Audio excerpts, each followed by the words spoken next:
Hello guys, welcome back to our channel Vara couples 99. So మనం రీసెంట్గా చూసుకున్నట్లయితే ఇంగ్లీష్ కంటెంట్ మీద వీడియోస్ అయితే పోస్ట్ చేస్తూ ఉన్నాం అనమాట.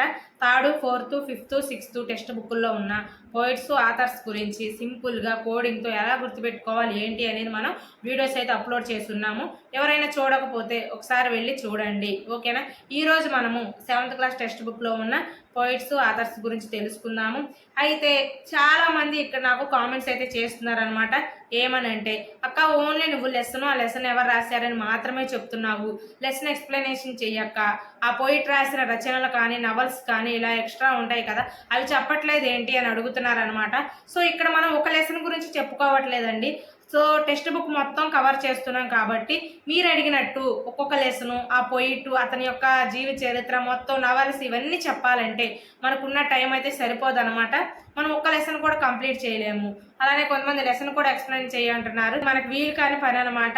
ఎందుకంటే మీరు చూడరు, ఉన్న ప్రజెంట్ తక్కువ టైంలో ఆ లెసన్ అంతా ఎక్స్ప్లెయిన్ చేసుకుని అదంతా చేయలేం కాబట్టి, ఎవరు ఇంట్రెస్ట్ చూపరు కాబట్టి నేను జస్ట్ మెయిన్గా ఆ లెసన్ ఏంటి, ఆ లెసన్ రాసింది ఎవరు, అవి మాత్రమే చెప్తున్నాను. ఎందుకంటే 1 or 2 బిట్స్ వచ్చినా అవి ఎందుకు మిస్ చేయడము, ఉన్న తక్కువ టైంలో ఎవరికైనా యూజ్ అవుతాయి కదా. ఇప్పుడు ఇవన్నీ గుర్తుపెట్టుకోవాలంటే చాలా కష్టమైన పని.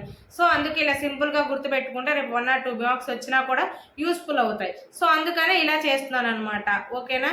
సో అందుకే నేను అక్కడక్కడ బ్రీఫ్గా మాత్రమే లెసను నేమ్, పోయిట్ నేమ్ ఇవి మాత్రమే చెప్తున్నాను, ఓకేనా. కామెంట్స్ పెట్టారు, అందుకని నేను మీకు ఈ విషయం అయితే చెప్తున్నాను అనమాట. మీరు అన్నట్టు లెసన్ ఎక్స్ప్లెనేషన్ చేసుకుంటూ వెళ్ళాను అనుకోండి, డైలీ ఒక్క లెసన్ కూడా మనం కంప్లీట్ చేయలేము. సో ఆ లెసన్లో బిట్ వస్తుందో రాదో కూడా మనకు తెలియదు, టైం వేస్టే కదా. సో అప్పుడు మీకు టైం వేస్ట్, నాకు టైం వేస్ట్. అందుకనే నేను ఇలా సింపుల్గా ఇండెక్స్ పేజీలో ఉన్న లెసన్స్, పోయిట్ల గురించి చెప్తున్నాను, ఓకేనా. మీ డౌట్ అయితే క్లారిఫై అయింది అనుకుంటున్నాను. ఇంకొంతమంది అసలు వీటి మీద బిట్స్ వస్తాయని అడుగుతున్నారు. బిట్స్ అనేవి ఎక్కడ వస్తాయి ఏంటో కూడా తెలియదండి. సో అదే డిఎస్సి ఎగ్జామ్ అనమాట. ఎందుకంటే ఒక్కరోజు ఒక పేపర్తో అయిపోతే మనం మెయిన్ టాపిక్స్ చదువుకున్నా సరిపోతుంది.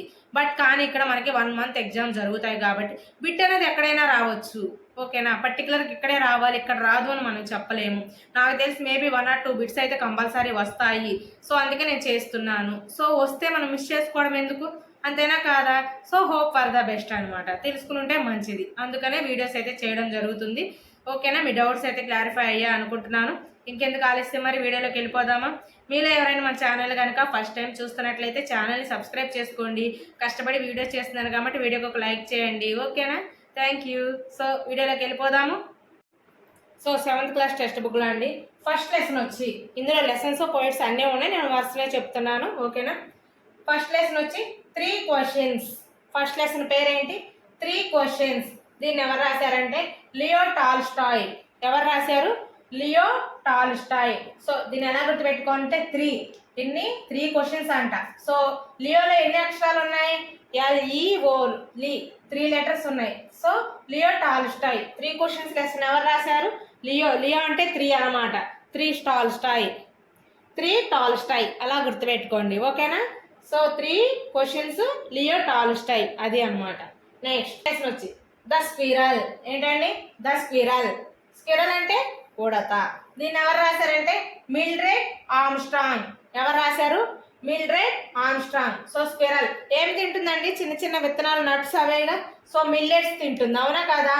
మిల్డ్రెడ్ ఆర్మ్స్ట్రాంగ్ మిల్లెట్స్ తిని ఆర్మ్స్ని స్ట్రాంగ్ చేసుకుంటుంది అనమాట. ఏంటది, స్క్విరల్. అర్థమైందా. సో అలా అనమాట. Next a gift of chappals. Next lesson ఏంటి, a gift of chappals. A gift of chappals. Vasanta Surya. ఎవరు రాశారు, వసంత సూర్య. చూడండి ఇక్కడ వసంత సూర్య. వసంత అనే అమ్మాయి ఏమి ఇచ్చిందంట సూర్యకి గిఫ్ట్గా, చెప్పల్స్ ఇచ్చిందంట. అంటే చెప్పులు.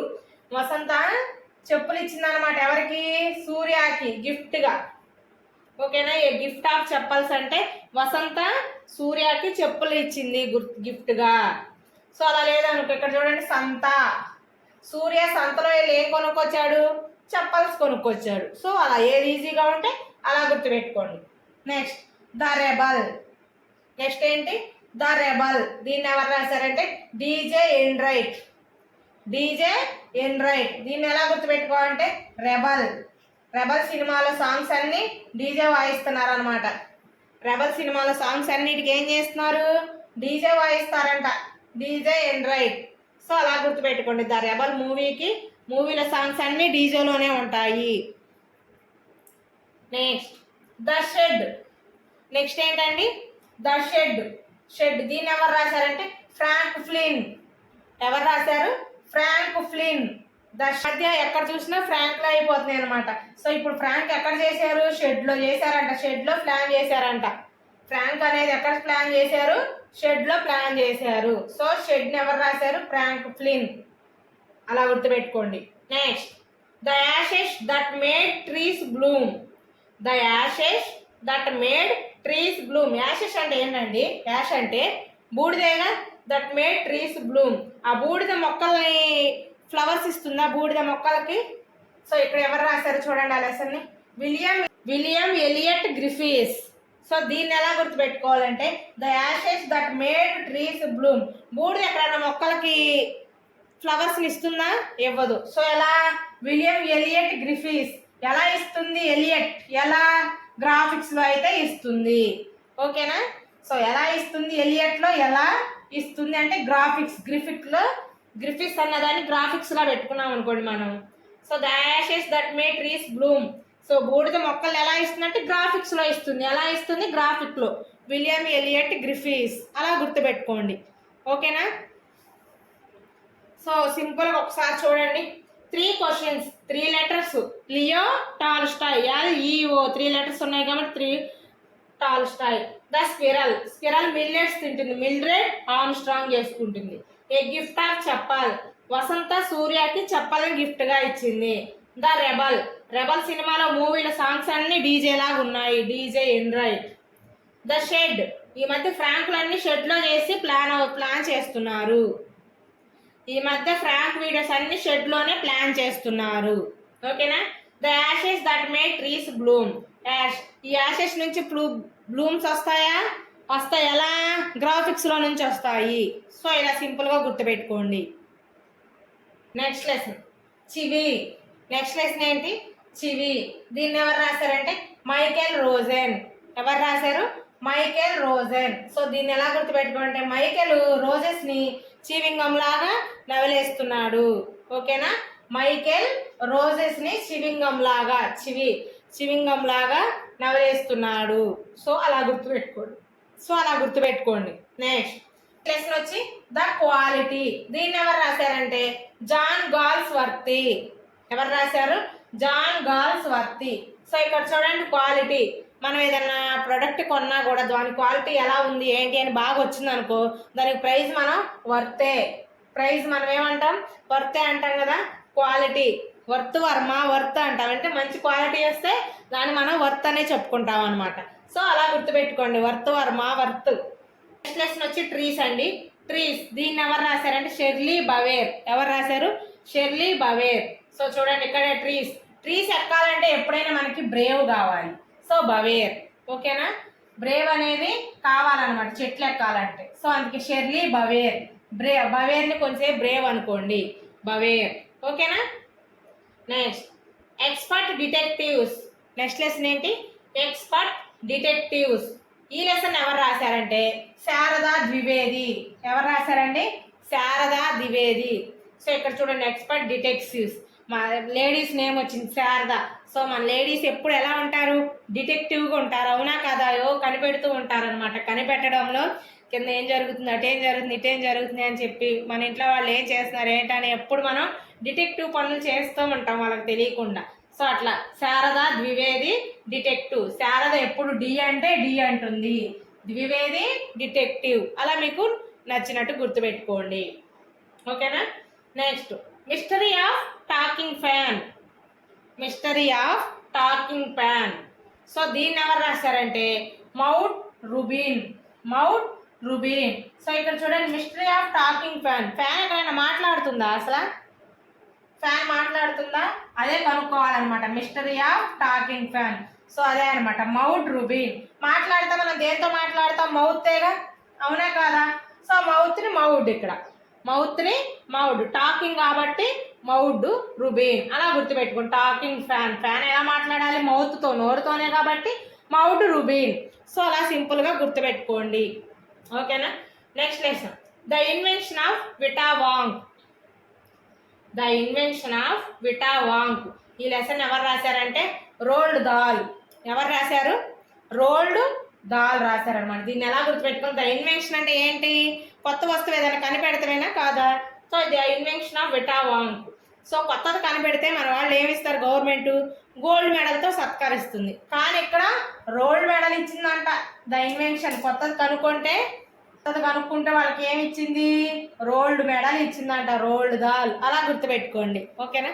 సో ఒకసారి సింపుల్గా చివి మైకేల్ రోజుని చివింగ్ గమ్ లాగా నవిలేశాడు. ద క్వాలిటీ వర్త్ ట్రీస్ ఎక్కాలంటే ఎప్పుడు మనకి బ్రేవ్ అనేది కావాలి, బవేర్.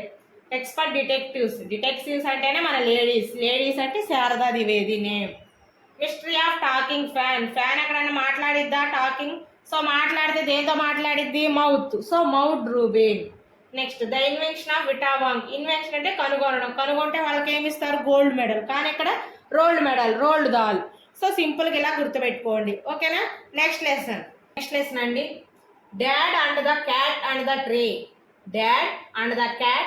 The tree. సో ఈ లెసన్ ఎవరు రాశారంటే కిట్ రైట్. ఎవరు రాశారు? Kit right. సో ఇక్కడ చూడండి, డాడ్ ఎప్పుడు ఆల్వేస్ రైట్, కిట్ రైట్. ఓకేనా? సో అలా Dad and the cat and the tree. Dad ఎప్పుడు ఆల్వేస్ రైట్, క్యాట్ కిట్. ఓకేనా? Next garden snake. Next lesson ఏంటి? Garden snake. సో దీన్ని ఎవరు రాశారంటే మురియల్ ఎల్ సొన్నే. స్నేక్లు ఎప్పుడు ఎక్కడ ఉంటాయండి? బురియల్లో ఉంటాయి. అంటే చిన్న చిన్న బొక్కల్లో అక్కడక్కడ ఉంటాయిగా. సో మనం బురియల్లో అనుకునే దాన్ని మురియల్ అనుకుందాం. మురియల్ ఎల్ సొన్నే. స్నేక్లు అన్నీ ఎక్కడ ఉంటాయి? పురియల్లో ఉంటాయి. అయితే మనం మురియల్ అని చెప్పి ఇక్కడ మనం మార్చుకుని చదువుకుందాం. Muriel L Sonne. Next meadow surprises. Next ఏంటి? Meadow surprises. సో దీన్ని ఎవరు రాశారంటే లూయిస్ బ్రాండ్ ఫిలిప్స్. ఎవరు రాశారు? Louis brand Philips. సో ఇక్కడ చూడండి, బ్రాండ్ ఫిలిప్ బ్రాండ్ మీరు ఎప్పుడైనా చూసారా? ఫిలిప్ బ్రాండ్ ఎప్పుడు కాస్ట్ ఎక్కువ ఉంటాయి అన్నమాట. ప్రైస్ ఎక్కువ ఏ బ్రాండ్కి ఉంటాయి? ఫిలిప్ బ్రాండ్లకు ఉంటాయి. సో మిడో సర్ప్రైజెస్ ప్రైజెస్ అంటే కాస్ట్ బ్రాండ్ ఫిలిప్ బ్రాండ్ యొక్క కాస్ట్ ఎప్పుడు ప్రైస్ అనేవి హైగానే ఉంటాయి. సో అలా గుర్తుపెట్టుకోండి. Next busy world. నెక్స్ట్ ఏంటి? లాస్ట్ది బిజీ వరల్డ్. దీన్ని ఎవరు రాశారంటే ఫ్రాన్సిస్ గర్మన్ రిజర్. ఎవరు రాశారు? Frances Gorman Risser. So busy world. మన ప్రపంచంలో ఫ్రాన్స్ జర్మనీ రెండు బిజీగా ఉంటాయి అంట ఎప్పుడు. ఫ్రాన్సెస్లో ఫ్రాన్స్, గర్మన్ని జర్మనీ అనుకుందాం. ఫ్రాన్సెస్ జర్మనీ ఎప్పుడు మనకి బిజీగా ఉంటాయి ఏదో ఒకటి కనుగొనడంలో. అలా సింపుల్గా గుర్తుపెట్టుకోండి. ఓకేనా? సో ఒకసారి చూడండి, Dad and the cat and the tree. Dad always right, Kit Wright. Garden స్నేక్లు ఎక్కడ ఉంటాయి? బొరియల్లా ఉంటాయి. అదే మురియల్ ఎల్ల సొన్నే. మిడో సర్ప్రైజెస్ ప్రైజులు ఎక్కువ ఏ బ్రాండ్కి ఉంటాయి? ఫిలిప్ బ్రాండ్కి ఉంటాయి. బిజీ వాళ్ళు ప్రపంచంలో బిజీ ఉండే ఏమేంటాయి? ఫ్రాన్స్, గర్మను. ఓకేనా? సో ఇలా సింపుల్గా గుర్తుపెట్టుకోండి. సో ఇదండి ఈరోజు వీడియో. చాలామంది కామెంట్స్ కూడా అడుగుతున్నారనమాట. సో ఏమనంటే అక్క అయిపోయినాక లాస్ట్ వీడియోలో చెప్పిన వాటి మీద క్వశ్చన్స్ కూడా అడుగు అక్క అని చెప్పి నాకైతే కామెంట్ పెట్టడం జరిగిందనమాట. సో అందుకే నేను 6th క్లాస్ లెసన్ అయితే నేను చెప్పాను కదా, 6th క్లాస్ టెక్స్ట్ బుక్లో ఉన్న లెసన్స్. సో వాటిలో నేను ఒక 4 అయితే మిమ్మల్ని అడుగుతాను. ఎవరికైతే ఆన్సర్ తెలుసో గుర్తుందో కింద కామెంట్ సెక్షన్లో ఆన్సర్స్ అయితే కామెంట్ చేయండి. ఓకేనా? ఫస్ట్ లెసన్ వచ్చి 6th క్లాస్లో ద కైట్. ఈ లెసన్ ఎవరు రాశారో కింద కామెంట్ చేయండి. నెక్స్ట్ వచ్చి బ్యూటీ. సెకండ్ వన్ వచ్చి బ్యూటీ. థర్డ్ వన్ వచ్చి ఒకేషన్. ఫోర్త్ వన్ వచ్చి ద బనియన్ ట్రీ. ఓకేనా? నేను ఇక్కడ 4 మీకు ఇస్తాను స్క్రీన్ మీద. ఆ 4 లెసన్లో ఎవరైతే రాశారో కింద కామెంట్ సెక్షన్లో కామెంట్ చేసేయండి ఆన్సర్స్. ఓకేనా? ఈ వీడియో మీకు యూస్ఫుల్ అనిపిస్తే మన వీడియోకి ఒక లైక్ చేయండి. మన ఛానల్ని సబ్స్క్రైబ్ చేసుకోండి. Thank you.